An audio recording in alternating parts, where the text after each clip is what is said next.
శ్రీరెడ్డి చేత ప్రత్యేకంగా ఒక ఆడమనిషి చేత బూతులు తిట్టించి తట్టుకొని వర్రా రవీందర్ రెడ్డి అని ఉంటాడు. మీకు చాలామంది తెలియకపోవచ్చు, జనాలకు తెలియాలి. వర్రా రవీందర్ రెడ్డి అని ఒకడు ఉంటాడు. ఆడెవడో కాదు, భారతీ రెడ్డి పర్సనల్ సెక్రటరీ. ఇది చాలామందికి తెలియదు, దయచేసి జనాలు తెలిసేలా చేయండి. వర్రా రవీందర్ రెడ్డి అని ఉంటాడు, వైఎస్ భారతీ రెడ్డి గారి పర్సనల్ సెక్రటరీ, పిఏ. ఆ వ్యక్తి రియల్ టైం గవర్నెన్స్లో ఒక జాబ్ తీసుకొని 80,000 శాలరీ ఇప్పించి, ఆ వ్యక్తి ఫేస్బుక్లో మీరు వెళ్తే అతను ఫేస్బుక్లో పెట్టిన పోస్టులు చూస్తే మీరు అందరూ బిత్తరపోతారు. చాలామందికి తెలియదు అది. నేను అవి చూపిద్దామని కూడా ప్రింట్లు తీసుకొని అవి చదివాలన్నా, ఒకవేళ మీరు తీసి ప్రచురించాలన్నా కూడా మన కళ్ళలో నీళ్ళు తిరిగిపోతాయి. అంత దారుణమైనటువంటి బూతులు.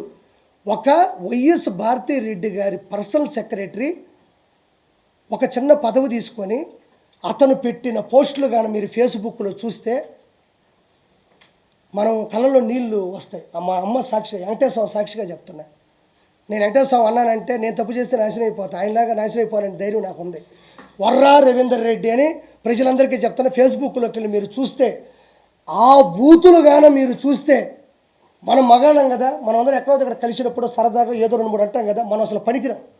ఆ బూతులు చూస్తే మీకు కళ్ళల్లో నీళ్లు ఆగవు. అంత దారుణమైనటువంటి బూతులు. అదే భారతీరెడ్డి పిఏగా ఉన్న ఒక పర్సనల్ సెక్రటరీగా ఉన్న ఒక వర్రా రవీందర్ రెడ్డి ఏమన్నా ఒక ఇంట్లో ఒక పేపర్లో వేశాడా, ఒక ఇంటి ముందు పాంప్లెట్ పంచాడా, ఫేస్బుక్లో పెట్టాడు, సోషల్ మీడియాలో పెట్టాడు.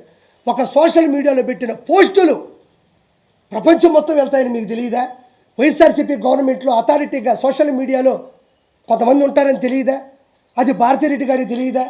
మన పర్సనల్ సెక్రటరీ ఇంత దారుణంగా పెడతాడు, మీరు ఎందుకు మందలించలేదు? ఎందుకంటే మీరే ప్రోత్సహించారు. ఎక్కడైనా ఒక పిఏ ఒక పదవి తీసుకుని ప్రత్యేకంగా వర్రా రవీందర్ రెడ్డి అనే ఒక వ్యక్తి బూతుల శ్రీరెడ్డి 5 సంవత్సరాల నుంచి మనం అసలు వినలేము అలాంటి బూతులు. నన్ను కూడా తిట్టింది ఒకసారి, మీరు కూడా చూడొచ్చు.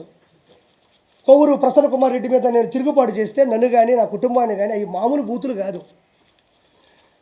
మీరు గవర్నమెంట్లో ఉండి ఒక హోదాలో ఉండి శ్రీరెడ్డిని 4 కేసులు పెడితే మే కేసులు పెట్టమన్నా పెడతాం. అమ్మని చెన్నై నుంచి తీసుకొని రాలేరా? అన్ని బూతులు తిడుతుంటే చెన్నై నుంచి తీసుకురాలేదు ఒక ప్రభుత్వం. అంటే మీరే ప్రోత్సహించారు డబ్బులు ఇచ్చి.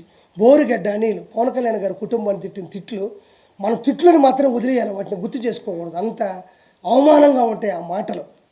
ఎవరు తిట్టించారు? వాడు ఎవరన్నా ఒక పబ్బులో తిట్టాడా, 4 ముందు తిట్టాడా, ఒకటి విని చెప్పడానికి? సోషల్ మీడియాలో చక్కర్లు కొట్టింది అది. ఆ రోజు వైఎస్ జగన్మోహన్ రెడ్డి ఏం చేస్తూ ఉన్నాడు? పంచి ప్రభాకర్ ఆ విధంగా తిడతా ఉంటే ఏం చేస్తూ ఉన్నాడు? మీకు తెలియదమ్మా. కొన్ని కోట్ల రూపాయలు, కొన్ని వేల కోట్ల రూపాయలు జగన్మోహన్ రెడ్డి ఖర్చు పెట్టింది కేవలం సోషల్ మీడియాకే. ఎవరైనా పర్లే, ఇప్పుడు బాబాయ్ కానీ అన్న కానీ ఎవరైనా సరదాగా నాకు చంద్రబాబు గారు అంటే ఇష్టం అంటే చాలు, మీ ఆవిడ ఫోటోలు ఆల్మోస్ట్ ఫేస్బుక్లో లాగేసుకుంటారు. వాళ్ళకి ఎక్కడి నుంచి మూర్తి నగ్నంగా ఉండే ఫోటోలు అతికిచ్చేస్తారు. అంత కొంతమంది సూసైడ్ చేసుకున్నారు, చెప్పలేకపోతున్నారు. కాబట్టి జగన్మోహన్ రెడ్డి పతనానికి రీజన్స్ ఏంటి?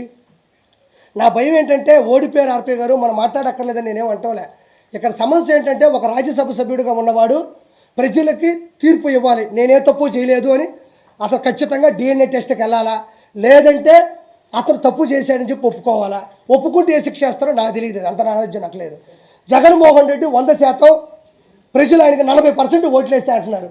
40% ఓటు నీకేసినప్పుడు 40% ఓటు నీకేసినప్పుడు ఆ ప్రజల తరపున అసెంబ్లీకి వచ్చి పోరాడకుండా పులివెందులో గెలిచావు, రాజంపేటలో గెలిచారు, అరకులో గెలిచారు, పాడేరులో గెలిచారు, దర్శిలో గెలిచారు, ఎర్రగొండపాలెంలో గెలిచారు, పొంగనూరులో గెలిచారు, తంబాలపల్లిలో గెలిచారు, మంత్రాల్లో గెలిచారు, ఆలూరులో గెలిచారు. ఈ 11 మంది అసెంబ్లీకి వెళ్ళకుండా పోతే మిమ్మల్ని గెలిపించిన మనుషులు ఏమవ్వాలని ఈరోజు నేను ప్రశ్నిస్తున్నా. 11 మంది కాదయా, ఒక్కరు గెలుస్తారు. ఆ ఒక్కరైనా అసెంబ్లీకి పోయి వాళ్ళ సమస్యలు అక్కడ చెప్పడానికే కదా అసెంబ్లీ ఉంది. మెంబర్ ఆఫ్ లెజిస్లేటివ్ అసెంబ్లీ వీళ్ళందరూ ఎందుకున్నారు? శాసనకర్తలు ఎందుకున్నారు? శాసనసభ్యులు ఎందుకున్నారు? అంటే నువ్వు పోకపోగా 10 మందిని చెడగొట్టి వాళ్ళు ఎంతో కష్టపడి వాళ్ళని నమ్మి 11 నియోజకవర్గాల్లో ఓట్లేసి గెలిచారు వాళ్ళు. ఆ 11 నియోజకవర్గాల్లో ఉండే జనాలు ఈరోజు నమ్ముకున్నారు ఆ 11 మందిని. వాళ్ళు అసెంబ్లీకి పోకపోతే నిన్ను నమ్ముకొని వస్తే ఆ 11 నియోజకవర్గాలు ఏమవ్వాలని ఈరోజు జగన్మోహన్ రెడ్డిని నేను ప్రశ్నిస్తున్నా. నీకు దమ్ముంటే, నీకు ధైర్యం ఉంటే, నీకు కలేజా ఉంటే, నేను ఒక్కడే వచ్చానంటున్నావు కదా, నీకు దమ్ముంటే అసెంబ్లీకి రా. నువ్వు అసెంబ్లీకి రా.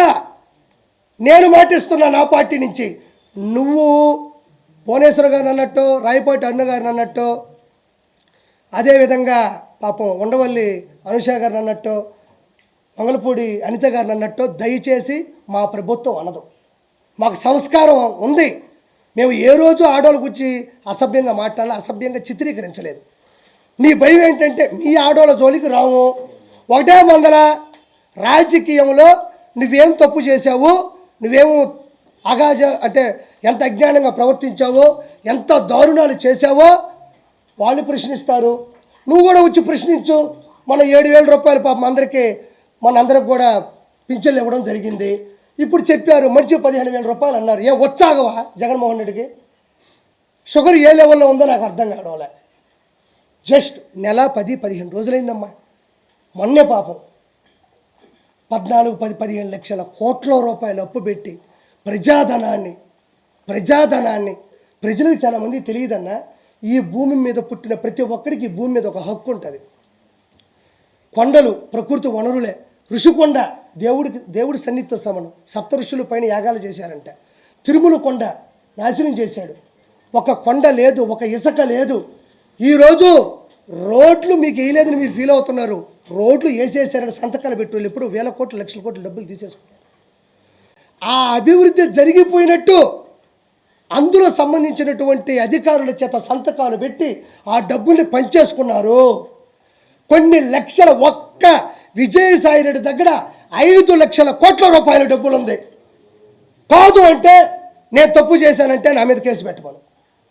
నేను మొన్న కూడా చెప్పా, రోజా దగ్గర 3,000 కోట్ల రూపాయలు ఉంది అని చెప్పాను. నేను ఉంది. ఎన్ని ఇసుక, ఎంత దౌర్జన్యాలు, ఎన్ని దందాలు, ఎన్ని రిజిస్ట్రేషన్లు, ఎన్ని కానుకలు. ఈరోజు 5 లక్షల కోట్ల రూపాయలు బ్లాక్ మనీ ఒక విజయసాయి రెడ్డి దగ్గర ఉంది. విజయసాయి రెడ్డి ఎవరండి? ఒక చార్టెడ్ అకౌంట్. అంతేనా అన్న? ఒక చార్టెడ్ అకౌంట్. ఎక్కడి నుంచి వచ్చింది ఈ పదవి? కేవలం ఇతని లెక్కలన్నీ అతని దగ్గర ఉన్నాయి, అతని లెక్కలన్నీ ఇతని దగ్గర ఉన్నాయి. అతని లెక్కలు ఇతను తేల్చేస్తాడంటే కుదరదు. కాబట్టి మనోడికి డైరెక్ట్గా ప్రత్యక్ష రాజకీయాలు గెలవలేడు. కాబట్టి ఏదో నామినేటెడ్ పోస్ట్ ఇవ్వాలి కాబట్టి మెంబర్ ఆఫ్ పార్లమెంటు, ఎగువ సభ, రాజ్యసభ ఇవ్వడం జరిగింది. అంటే నేను ఒకటే చెప్తున్నా, ఈరోజు పోలవరం అవ్వాలి అంటే 1,00,000 కోట్లు కావాలంటే ఈ 1,00,000 కోట్లు నేను చెప్పిన 10 మంది దగ్గరే ఉంది. ఒకడేమో అంటాడు నాకు పోలవరం అర్థం కాలేదు అంటాడు, పోలవరం జనాలకు అర్థం కాదంటాడు, ఎందుకని అడిగితే నాకు అర్థం కాలేదంటాడు. ఒరే నాయన, మేము జబర్దస్తులో ఈ జోకులు ఎన్నో వేసాం. మేము జబర్దస్తులో ఇలాంటి జోకులు కొన్ని కోట్లు వేసాం, 16 రేటింగ్ చూసాం.